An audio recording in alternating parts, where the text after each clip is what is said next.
This is James Fox with another video tutorial for QuickBooks Pro 2013. In this tutorial, I'm going to show you how to handle an underpayment that a customer might make from time to time. Sometimes a customer may send you a check that's not enough to cover an outstanding invoice. So let's see how we should deal with it. So we're going to receive a payment from a customer, and I'm going to bring up one of Joe's Landscaping's sample customers. Now, Curly Company has 3 outstanding invoices. Now, the payment that Joe's Landscaping has received is a payment for invoice number 1, and that payment was in the amount of $125. Since that amount is not enough to cover invoice number 1, I'm not going to place a check mark in the far left column of that invoice. What you should do is, in the amount field, type in the number that you did receive, and then place a check mark in the far left column of the invoice for which the payment is to be applied. Now, if you look at the bottom left, you'll see the title called Underpayment, and then you'll see the amount of the underpayment, which in this case is $25. There are 2 options.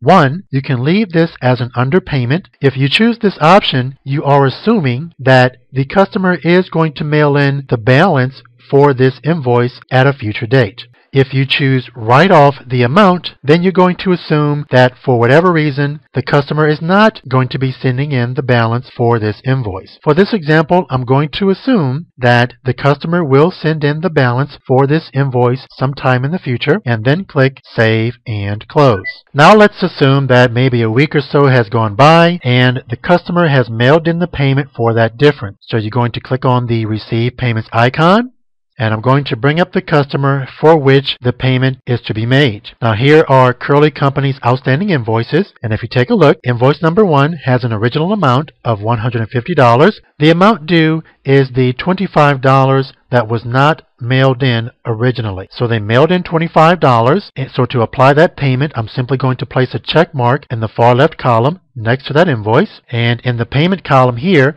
you'll see $25. Now this invoice is satisfied, and click Save and Close at the bottom. And that's how you handle any underpayments from a customer if you think they are going to pay the balance at a later date. If you have any questions, please send me an email. Once again, my name is James Fox, and I'll see you next time.